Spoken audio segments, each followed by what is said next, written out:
Ladies, listen up. Do you remember when your last cycle was? Are you a little frustrated that flow hasn't come to town? Well, it's Anita Tatavarthy, your acupuncturist friend, here to help you out. What I want you to do is this tip that I'm going to give you, as well as an acupressure.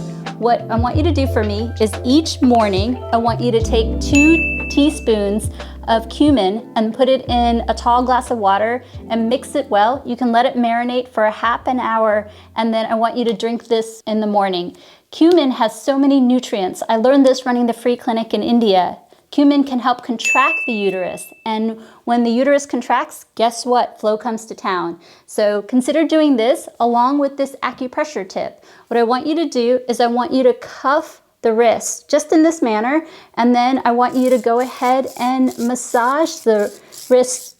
We're going to do this for the following minute. What does this do? This is a great and powerful acupressure point that can not only help bring blood flow to the uterus so that the uterine wall can shed, creating a period, but also when you're on your period, this can also help with period cramps. So this is a powerful point that can help in 2 different ways, and also help with various digestive issues such as bloating. So keep this in mind. What I want you to do is go to our YouTube channel and pick any one of the points from our YouTube series, and I want you to do an acupressure point for a couple minutes, couple times a day, till you get 3 consistent cycles. And then of course stop when you're pregnant. Keep this in mind along with the diet tips, and this will help you with looking and feeling your best as a woman on the planet. Of course, get checked out by your physician, but stay consistently fit, as consistency is the name of the game in helping you along your journey. Just a friendly tip